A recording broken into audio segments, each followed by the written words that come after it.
بسم اللہ الرحمن الرحیم۔ میں ہوں اے ایس انصاری۔ یہ ایک ویڈیو سنیے مفتی طارق مسعود صاحب کی۔ کہتے ہیں کہ یہ کہنا کہ میرا کوئی فرقہ نہیں ہے، یہ منجن ہے، یہ منجن ہے۔ یہاں کچھ لوگ کہتے ہیں ہم تو شیعہ سنی مانتے ہی نہیں، ہم تو فرقوں والے باتیں کرتے ہی نہیں، ہم سب کیا ہے سمپل مسلمان ہیں۔ یہ منجن ہے۔ یہ کیا ہے؟ منجن ہے۔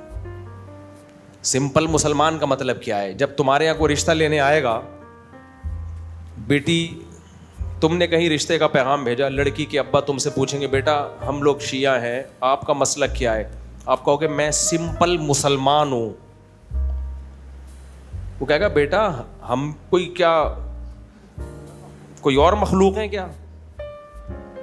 یہ ہم سمپل نہیں ہیں، ہم ذرا کمپلیکیٹڈ سے مسلمان ہیں۔ سیدھا سیدھا منہ سے پھوٹ دو ہم نے بیٹی دینی ہے، تو ان چیزوں میں چیک کیا جاتا ہے، کاسٹ دیکھی جاتی ہے، قوم دیکھی جاتی ہے، تنخواہ پوچھی جاتی ہے، ہائٹ دیکھی جاتی ہے، کہ خاندان دیکھا جاتا ہے، تو مسلک بھی پوچھا جاتا ہے۔ وہاں کوئی بیٹھا ہوا ہو براڈ مائنڈڈ کہ میرا تو کوئی مسلک نہیں۔ مفتی طارق مسعود ہے جو اہل سنت والجماعت اور فقہ حنفی کو فالو کرتا ہے، ہم لوگ کا تو کوئی مسلک نہیں ہے۔ وہاں سارے بتاتے ہیں میں یہ مسلک ہے میرا، پورا پورا بتا، ورنہ لڑکی کا ابا کتے چھوڑ دے گا گلی کے تمہارے پیچھے، بولے نکل یہاں سے، ٹائم ویسٹ کر رہا ہے۔ تو یہ فرقے ہیں، گراؤنڈ ریئلٹی ہے، آپ کو فرقے ہی نہیں ہے، یہ ہیں۔ لوگ کہتے ہیں اسلام میں نہیں ہے، اسلام میں فرقے نہیں ہیں، لیکن حقیقت اسلام فرقوں کو پسند نہیں کرتا، لیکن حقیقت میں تو ہے نا۔ اور اسلام نے خبر بھی دی ہے کہ فرقے پیدا ہوں گے، جب ہوں گے تو تم نے کس فرقے کو فالو کرنا ہے۔ یہ نہیں کہ تم نے یہ کہنا سارے فرقے غلط ہیں، نہ، نبی نے فرمایا 73 فرقے ہوں گے، ایک جنتی، وہ ایک بھی فرقہ ہی ہوگا۔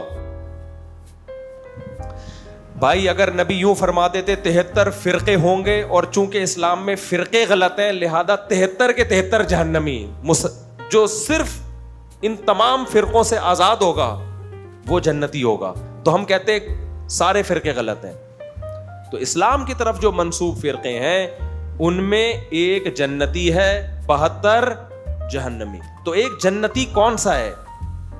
تو اس کا جواب حدیث میں موجود ہے، لہذا ہمیں خود سے جواب تلاش کرنے کی ضرورت نہیں ہے۔ تو وہ جو جنتی فرقہ صحابہ نے پوچھا تو آپ نے اس فرقے کا نام نہیں بتایا کہ وہ دیوبندی ہے یا وہ بریلوی ہے یا وہ شیعہ ہے یا وہ سنی ہے، کیونکہ پھر سارے اسی نام سے موسوم ہو جاتے، بلکہ نبی نے علامت بتائی ہے۔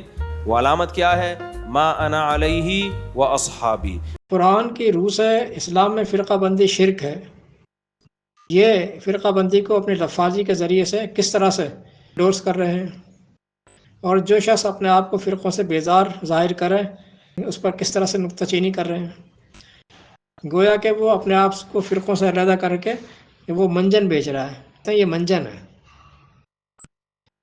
حقیقت میں یہ مفتی صاحب اپنے خود ساختہ فرقوں مسلکوں کا منجن خود بیچ رہے ہیں، یہ خود منجن بیچ رہے ہیں۔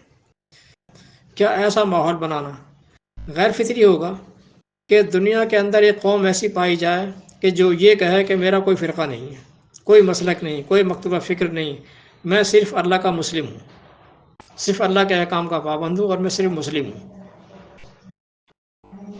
جو دین اسلام اس نے دیا ہے میں صرف اس کو فالو کرتا ہوں، اس کی پابندی کرتا ہوں، میرا کوئی مسلک نہیں ہے۔ اگر ایسا شخص پایا جائے تو آپ کیا سمجھتے ہیں اس کو؟ وہ معاشرے میں برا کر رہا ہے کیا؟ میں صرف اس کا ماننے والا ہوں، صرف مسلم ہوں۔ اللہ کے خالص اسلام میں کوئی اضافی، کوئی الحاقی لفظ لگانا ہی تو شرک ہے کہ میں مسلم ہوں۔ کون سا مسلم؟ شیعہ۔ میں مسلم ہوں لیکن شیعہ مسلم ہوں، میں مسلم ہوں لیکن سنی مسلم ہوں۔ اور جو یہ طارق مسعود صاحب جو یہ گانا گاتے رہتے ہیں کہ ما انا علیہ و صحابی، ما انا علیہ و صحابی، کہ جس پر میں اور میرے صحابہ، کیا بتائیں گے، آپ بتانا پسند کریں گے کہ محمد علیہ السلام اور ان کے صحابہ کچھ بھی اضافی لفظ، کوئی بھی الحاقی لفظ استعمال کیا کرتے تھے کہ میں مسلم ہوں، فلاں مسلم ہوں، فلاں مسلک سے، میں مسلم ہوں فلاں فرقے سے؟ کرتے تھے؟ منجن کون بیچ رہا ہے؟ منجن تو آپ بیچ رہے ہیں بھائی۔ اب ہم آتے ہیں قرآن پر۔ قرآن کہتا ہے کہ اللہ وارننگ کے لیے آتا ہے، خبردار کرنے کے لیے، خبردار، للہ الدین الخالص، دین تو خالص اللہ کا ہے، 39/3۔ اور اللہ کے نزدیک دین صرف اسلام ہے، دین خالص اللہ کا، اور اللہ کے نزدیک دین صرف اسلام، 3/19۔ لہذا دین اسلام صرف اللہ کا ہے، اور وارننگ کے ساتھ خالص اللہ کا، وارننگ کے ساتھ کہہ رہا ہے کہ خالص اللہ کا ہے، لہذا اس میں کوئی بھی اضافی لفظ، الحاقی لفظ میں نہیں لگایا جا سکتا، لگائیں گے تو شرک ہو جائے گا، شرک فی الدین کہلائے گا، یہ دین میں شرک کہلائے گا۔ جو یہ مفتی صاحب بیٹھ کر منجن بیچ رہے ہیں، اس شرک کا تمام مسالک کو اس کھاتے میں رکھنا پڑے گا۔ یہ یعنی صرف ایک سنی یا شیعہ کی بات نہیں، تمام مسالک، تمام مذاہب، تمام مسالک، تمام مکاتب فکر وہ اسی کھاتے میں جائیں گے کہ یہ دین اسلام سے نکل گئے۔ پھر دین تو خالص اللہ کا تھا، انہوں نے آمیزش کر دی اس کے ساتھ کسی اور نام کی، کہ دین اسلام لیکن سنی، دین اسلام لیکن شیعہ، دین اسلام لیکن اہل حدیث، پھر اس طرح سے تمام حنفی، شافعی، مالکی، حنبلی وغیرہ وغیرہ سب اسلام لیکن ساتھ میں یہ بھی، اسلام لیکن ساتھ میں یہ بھی، یہ ہے قرآن کی روح سے شرک۔ جی مفتی صاحب اپنے لفاظی کے ذریعے انسانوں تک پہنچا رہے ہیں، خالص دین میں چپکا رہے ہیں یہ ایڈیشنل الفاظ۔ اور مثال اس مشرک معاشرے سے دے رہے ہیں کہ لڑکی کا باپ پوچھے گا کہ تیرا مسئلہ کیا ہے، تو کیا جواب دو گے؟ کیا مثال چپکائیے صاحب؟ مثال بھی اسی مشرک معاشرے سے، جو مشرک معاشرہ آپ نے بنا رکھا ہے، مثال بھی وہیں سے دے رہے ہیں۔ سنی اسلام، شیعہ اسلام، یہ شرک۔ اسی طرح سے مساجد بھی خالص اللہ تعالیٰ کی ہیں، مساجد، ان المساجد للہ، یہ تمام مساجد اللہ کی ہیں، ان المساجد للہ فلا تدعوا مع اللہ احد، 72/18، تمام مساجد اللہ کی ہیں، بس اللہ کے ساتھ کسی کو بھی شریک مت کرو۔ اللہ کی مسجد اللہ کی رہے گی، اللہ کی مسجد سنی کی نہیں بنے گی، چونکہ اللہ نہ سنی ہے نہ شیعہ ہے۔ مساجد یقیناً اللہ کی ہیں، اللہ اکیلے کے ساتھ کسی اور کو مت چپکاؤ اس میں، یہ سنی کی مسجد، یہ شیعہ کی مسجد۔ اور اگر سنی اور شیعہ کی مسجد ہیں تو پھر وہ اللہ کی نہیں ہے، پھر وہ اللہ کی نہیں ہے۔ بھئی یہ مسجد ہے، کس کی ہے؟ یہ سنی کی ہے۔ یہ مسجد ہے، کس کی ہے؟ شیعہ کی ہے۔ تو ہمیں تو اللہ کی مسجد میں جانا ہے، اللہ کی مسجد کہاں ملے گی؟ وہ تو ناپید ہے، کیونکہ اللہ تو نہ شیعہ ہے نہ سنی ہے، تو یہ اللہ کی مسجد کیسے ہوگی؟ لہٰذا نہ کوئی مسلک، نہ کوئی مکتبہ فکر، نہ کوئی فرقہ، مسجد اللہ کی، دین اللہ کا، اسلام اللہ کا، بغیر کسی آمیزش کے۔ دین اسلام کے حوالے سے تو آپ نے دیکھ لیا کہ یہ خالص اللہ تعالیٰ کا ہے، اس میں کوئی بھی ایڈیشنل اضافی لفظ اس میں چپکایا نہیں جا سکتا۔ اب آتے ہیں مسلم پر۔ اب تو مسلم کی ضرورت نہیں ہے، دین اسلام پر چلنے والا مسلم ہوگا، خالص اسلام پر چلنے والا خالص مسلم، سنی اسلام پر چلنے والا سنی مسلم۔ آگے مزید دلائل کی ضرورت نہیں ہے، لیکن پھر بھی ہم آگے دیکھتے ہیں۔ اب مسلم کے حوالے سے، مسلم نام کے حوالے سے ہم دیکھتے ہیں۔ چنانچہ ملاحظہ کیجئے قرآن کیا حکم لگاتا ہے، کہتا ہوا سماکم المسلمین من قبل وفی ھذا، 22/78، 22/78۔ اس نے تمہارا نام مسلمین رکھا ہے، من قبل، پہلے بھی، پہلے اقوام کے اندر بھی، وفی ھذا، اور اب بھی، اس میں بھی اس نے تو مسلم ہی رکھا تھا۔ لوگوں نے خود سے جو ہے کوئی یہودی بن گیا، کوئی نصارہ بن گیا، کوئی مجوسی بن گیا، کوئی کچھ بن گیا، اور اب بھی اللہ نے صرف مسلم ہی رکھا تھا، لوگوں نے اس میں ایڈیشنل الفاظ لگا کر کوئی سنی بن گیا، کوئی شیعہ بن گیا، سیم بالکل وہی، جیسے یہود و نصارہ۔ پھر دوسری آیت کہتا ومن احسن قولا، قول کے اعتبار سے سب سے بہترین قول کس کا ہوگا؟ ومن احسن قول ممن دعا الی اللہ ہے، اس سب سے بہترین قول اس کا ہوگا کہ جو اللہ کی طرف بلائے، اللہ کی طرف، سنیت کی طرف نہیں، شیعت کی طرف نہیں. دعا الی اللہ ہے وعمل صالحا، اور صالح عمل کرے. وقال اننی من المسلمین، اور اس نے یہ کہا کہ میں تو مسلمین میں سے ہوں، یقیناً میں تو مسلمین میں سے ہوں. 41/33. کوئی اضافی لفظ نہیں، کوئی الحاقی لفظ نہیں. اب ہم آتے ہیں آگے. قرآن کے مقابلے میں وہ جسے یہ حدیث کہتے ہیں اس کا تقابل کرتے ہیں، اور خاص طور پہ اس حدیث کا جو انہوں نے رکھی مفتی صاحب نے، اس کا تقابل کریں گے. لیکن پہلے ایک آیت رکھتا ہوں. ولا تکونوا من المشرکین من الذین فرقوا دینہم وکانوا شیعا. ولا تکونوا من المشرکین، اے لوگو تم بھی مشرکین میں سے مت بن جانا. من الذین فرقوا دینہم، ان مشرکین میں سے جنہوں نے دین میں فرقے پیدا کر لیے. وکانوا شیعا، اور ہو گئے گروہ در گروہ، پارٹی در پارٹی. تم ایسا کر کے مشرک مت بن جانا، تم بھی ایسا مت کرنا، اور پھر ایسا کر کے مشرک مت بن جانا. پھر آگے کیا کہا؟ کہتا ہے کل حزب بما لدیہم فرحون. اور پھر مشرک بننے کے بعد، دین اسلام میں فرقہ بنانے کے بعد، مشرک بن جانے کے بعد، پھر اس کی مینٹلیٹی یہ ہو جاتی ہے کہ ان میں کا ہر فرقہ جو کچھ یہ لیے بیٹھا ہے، لدیہم جو اپنے پاس رکھے بیٹھا ہے، فرحون اس میں خوش ہے، نازاں ہے، فرحاں ہے،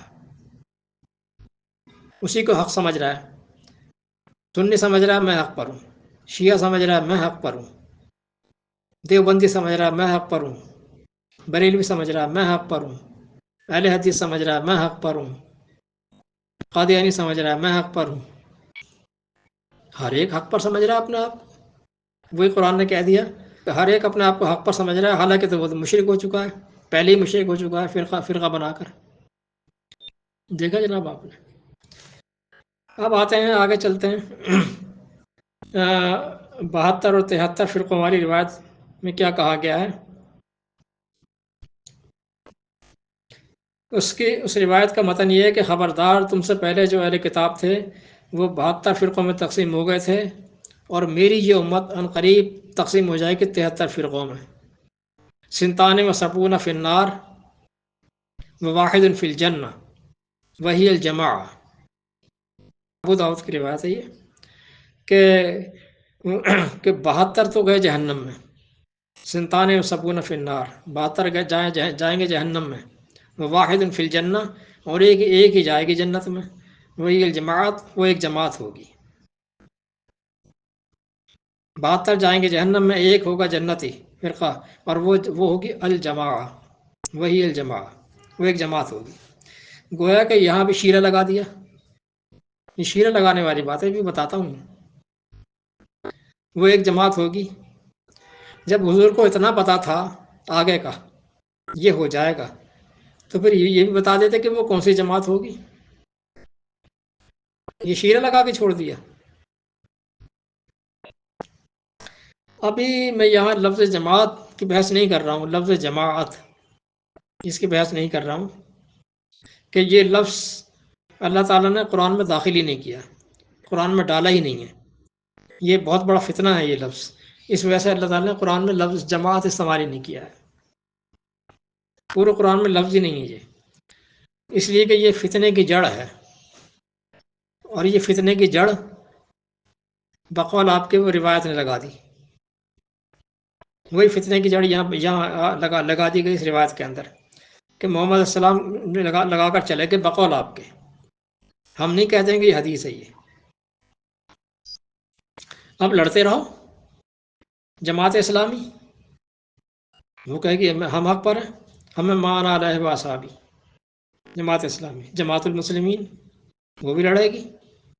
جماعت اہل حدیث وہ بھی لڑے گی. جماعت احرار وہ بھی لڑے گی. جماعت احمدیہ وہ بھی کہے گی ہم بھی تو جماعت ہیں. کوئی ایک جماعت نہیں کہتی کہ ہم کتاب و سنت سے ہٹے ہوئے ہیں، ہم کتاب و سنت پر نہیں ہیں. ذرا کہلوا دیں کسی ایک سے. وہ کھڑے ہو کر کہتے ہیں کہ بھئی دیکھو ہم وہ جماعت ہیں کہ ہم کتاب و سنت پر نہیں ہیں. ایک بھی نہیں ملے گی. اب کرتے رہو مناظرے. اب کیا ہوگا؟ مناظرے ہوں گے. یہ کچھ تو ہو رہا ہے نا، باعث ہوں گے. منجن بکیں گے، ہر ایک اپنا اپنا منجن بیچے گا. کہتا ہے میں حق پر ہوں، دوسرا کہتا ہے میں حق پر ہوں، تیسرا کہتا ہے میں حق پر ہوں، تو غلط ہے. ہر ایک اپنی اپنی عوام کو پاگل بنائے گا، پاگل بنا رکھا ہے.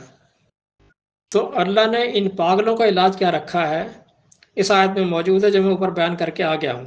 اس کو دوبارہ سے دیکھ لیتے ہیں. آیت میں کہا گیا ہے کہ تم دین میں فرقے بنا کر مشرک مت بن جانا. دین کیا ہے؟ دین کیا ہے؟ اسلام اور صرف اسلام، خالص اللہ کا اسلام، اس میں کوئی ایڈیشن نہیں ہو کسی قسم کا. 39/3 اور 13/19 میں پہلے بیان کر کے آ گیا. لہذا اس میں کچھ بھی اضافی لفظ لگا دیا تو یہ شرک ہو جائے گا. تو آیت کی روح سے جس میں معمولی سا بھی کوئی اضافی لفظ لگا دیا تو وہ اسلام سے کٹ کر مشرک ہو گیا. لہذا قرآن تو سارے ہی فرقوں کو مشرک قرار دے رہا ہے. قرآن نے کوئی استثناء نہیں دیا. جس نے فرقہ بنایا، ذرا سا بھی کٹا، ذرا سا بھی ہٹا، وہ مشرک ہے. قرآن نے کوئی استثناء نہیں دیا. اس نے 72-73 کی گنتی رکھی نہیں کہ 72 اور 73 اور 74 75. نہیں، دین اسلام خالص اللہ کا ہے. اس نے کسی انسان کے حوالے سے اس کی پہچان رکھی ہی نہیں ہے. نہ کسی انسان کے حوالے سے، نہ کسی جگہ کے حوالے سے کہ دیوبند ایک جگہ ہے اس کے حوالے سے مسلک چل رہا ہے جناب.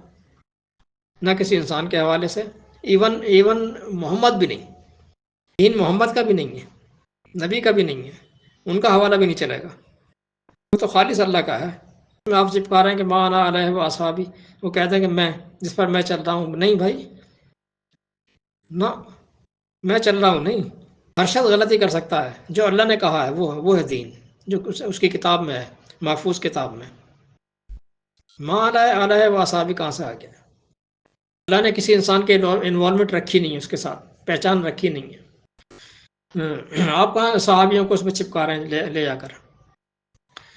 اب اس 72 اور 73 کے نمبروں پر سابقہ اہل علم کا موقف ہم لیتے ہیں کہ اس حدیث ابو داؤد کی جو حدیث ہے اس پر سابقہ اہل علم کا کیا موقف رہا ہے. اسے بھی ہم زیر بحث لاتے ہیں تاکہ مفتی طارق مسعود کے منجن کی حقیقت اور نکھر کر سامنے آ جائے. چنانچہ تمام مسالک کی ہر دل عزیز ہستی 5ویں صدی کے محقق بقول ان کے، ہم تو جو کسی مسلک میں وہ سب محقق مانتے ہی نہیں ہیں. میں تو آپ ہی کے سے بات کر رہا ہوں. محقق شیخ عبد القادر جیلانی عرف بڑے پیر صاحب، ان کی زبانی ہم سنتے ہیں کہ ان کا کیا موقف. ان کی ایک مائع ناز کتاب ان کی تصنیف ہے غنیت الطالبین. تصانیف تو بہت ہیں، ان کی کتب تو بہت ہیں، لیکن یہاں میں غنیت الطالبین کی بات کر رہا ہوں. غنیت الطالبین، اس میں آپ فقوں کا چیپٹر نکال لیجئے، کتاب الفرقہ وہ نکال لیں. اس میں اس وقت انہوں نے 73 فرقے گنوا دیے تھے.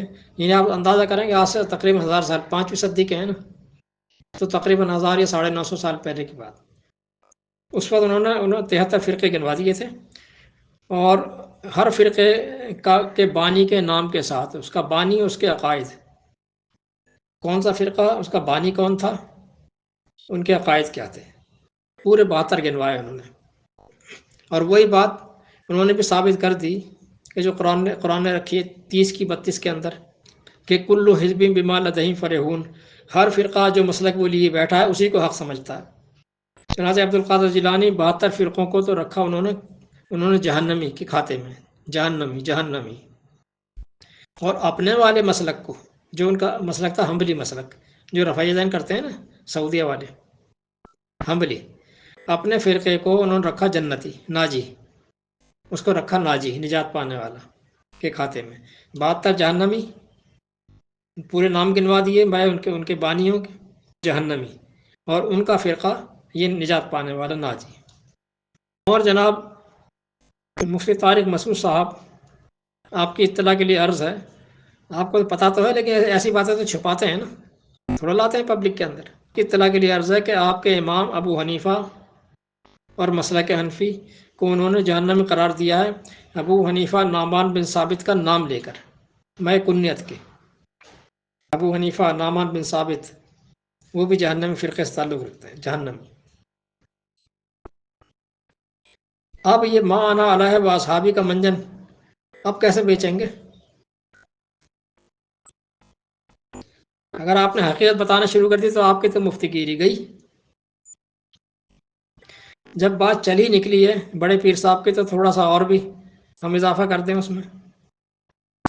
بڑے پیر صاحب کے لنگر سجانے والے وہ ہو جائیں ہوشیار، لنگر سجانے والے ہوشیار باش۔ چنانچہ بڑے پیر صاحب کے ایک بڑے مایہ ناز کہ ان کے شاگرد، ان کے مرید جناب علامہ ابن رجب صاحب، علامہ ابن رجب ان کے مشہور شاگرد اور ان کے مرید۔ علامہ ابن رجب لکھتے ہیں اپنی تاریخ کے اندر، ان کی تاریخ کی کتاب بھی ہے، اپنی تاریخ میں لکھتے ہیں کہ قیل للشیخ عبد القادر جیلانی هل کان للہ ولیا فی غیر اعتقاد الحنبلیہ قال ما کان ولا یکون۔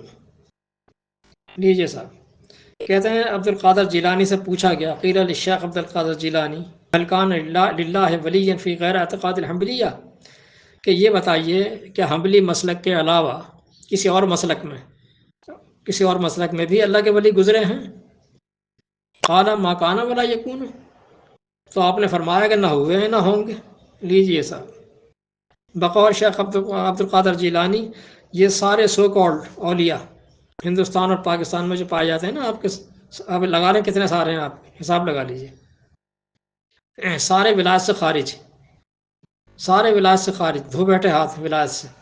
اب یا تو آپ بڑے پیر صاحب کو سچا مان لیں، ان کو ولایت سے خارج کر دیں، اور بشمول آپ خود اسلام سے خارج، جہنمی فرقے سے منسلک، یا تو آپ بڑے پیر صاحب کو سچا مان لیں یا پھر ان کو جھوٹا مان لیں۔ اب آپ کریں کیا کرتے ہیں؟ اس لیے کہ یہ سارے، یہ ہندوستان پاکستان کے سارے یا تو حنفی تھے یا شیعہ تھے، حنبلی ان میں سے ایک بھی نہیں تھا۔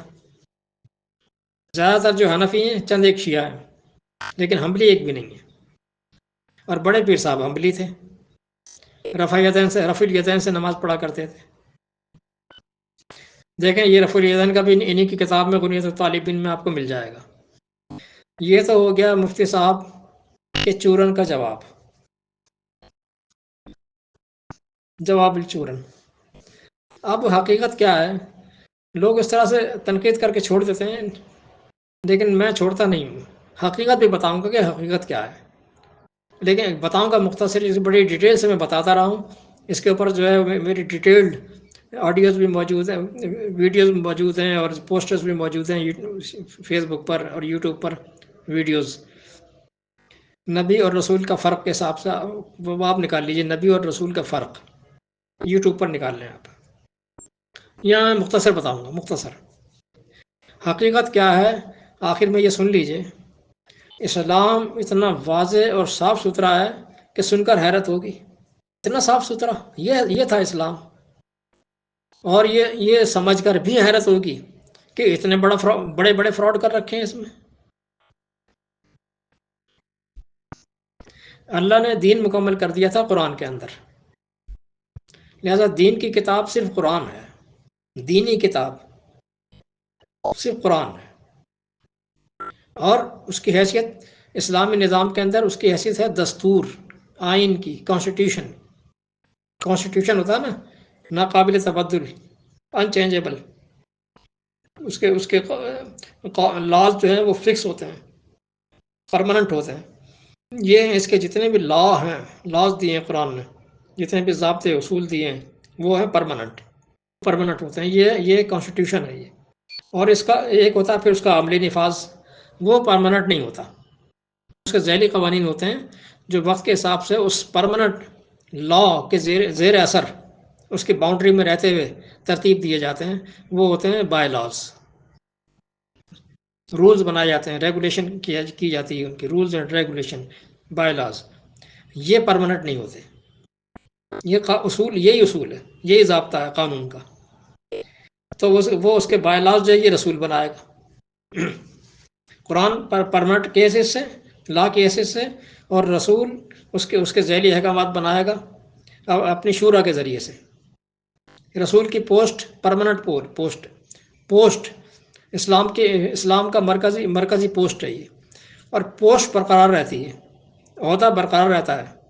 دین اسلام ایک سسٹم ہے، ایک نظام ہے، دین ہے، اس نے قیامت تک چلنا ہے، لہٰذا اس کی وہ پوسٹ بھی قیامت تک چلے گی جو دین اسلام کو لے کر چلتی ہے، مرکزی۔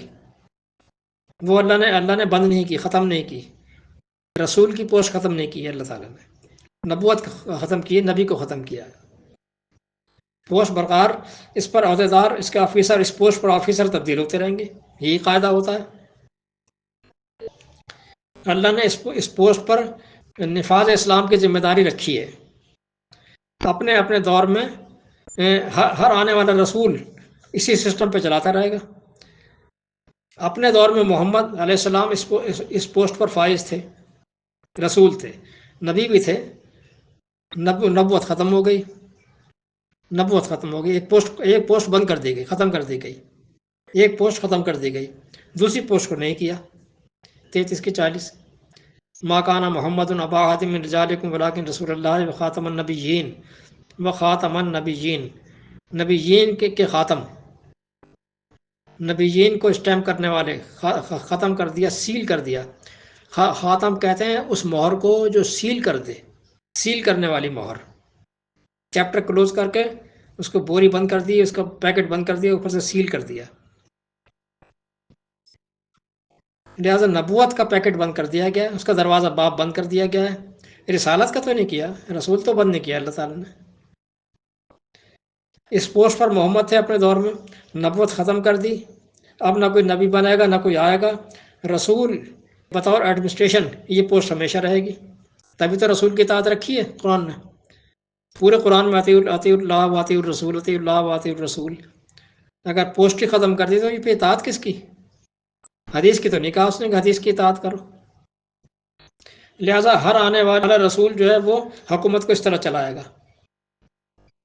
قرآن بطور پرماننٹ جو ہے وہ لا، آئین کے طور پر، اور اس کے بائی لاز جو ہے وہ رسول طے کرے گا شورا کے ذریعے۔ یہ ہے سسٹم ہر دور میں، اور اس کو رسول کو سلیکٹ کرنے کے لیے قرآن نے آیت بھی دے رکھی ہے۔ اس آیت کے ساتھ بھی بڑا کھیل کھیلا ہے نا، لقد کان لکم فی رسول اللہ اسوۃ حسنہ، رسول کی پوسٹ کا اسوہ دیا ہے اللہ تعالیٰ نے یہاں پر۔ اس کو بنا دیا کہ موقع محمد کا بنا دیا کہ محمد کے ایسے سرما لگاتے تھے، ایسے مانگ نکالتے تھے، ایسے شلوار پہنتے تھے، ایسے دھوتی پہنتے تھے، وغیرہ وغیرہ۔ نہ محمد کا نام لیا، نہ جو ہے وہ نبی کہا اللہ تعالیٰ نے، رسول کہا ہے۔ رسول کا ماڈل ہے یہ، مومنین نے چننا ہے۔ اس کی میں نے ڈیٹیل دے رکھی ہے اپنے مضمون کے اندر، لقد کان لکم فی رسول اللہ اسوۃ حسنہ۔ یہ رسول چننے کے لیے، سلیکٹ کرنے کے لیے، الیکشن نہیں، سلیکشن کرنے کے لیے یہ آیت ہے۔ یہ رسول چنتے رہیں گے مومنین ہر آنے والے دور میں، رسول اس نظام کو چلاتا رہے گا، قرآن بطور آئین رہے گا پرماننٹ کی حیثیت سے۔ بس اللہ کی کتاب اللہ اور رسول اللہ، یہ اسلامی نظام ہے، اتنا سا بس، کتاب اللہ اور رسول اللہ۔ نہ کوئی فرقہ، پھر فرقہ بن ہی نہیں سکتا نا، نہ کوئی فرقہ، نہ کوئی مسلک، نہ ائمہ، نہ مفتی، نہ دینی کتابیں، نہ صحابہ، کچھ بھی نہیں۔ کہاں اس دین کے اندر کسی انسان کی انوالومنٹ؟ کچھ بھی نہیں۔ ایک امت مسلمہ، ایک کتاب، ایک رسول ہر دور میں، ایک ریاستیں بھی الگ الگ نہیں۔ یہ اسلام نہیں ہے، یہ اسلام کا مزاج نہیں ہے کہ 56-57 ریاستیں۔ ایک جہاں جتنے بھی ہوں گے، جہاں پر بھی ہوں گے، ایک رسول ہوگا، ایک اسٹیٹ ہوگی، ایک ریاست ہوگی، ایک جھنڈے تلے ہوگی۔ یہ تھا اسلام جو بالکل ہی ناپید کر دیا گیا، ہزاروں پردوں کے دبیز پردوں میں اس کو چھپا دیا گیا۔ یہ تھا جناب علی اسلام۔ والسلام۔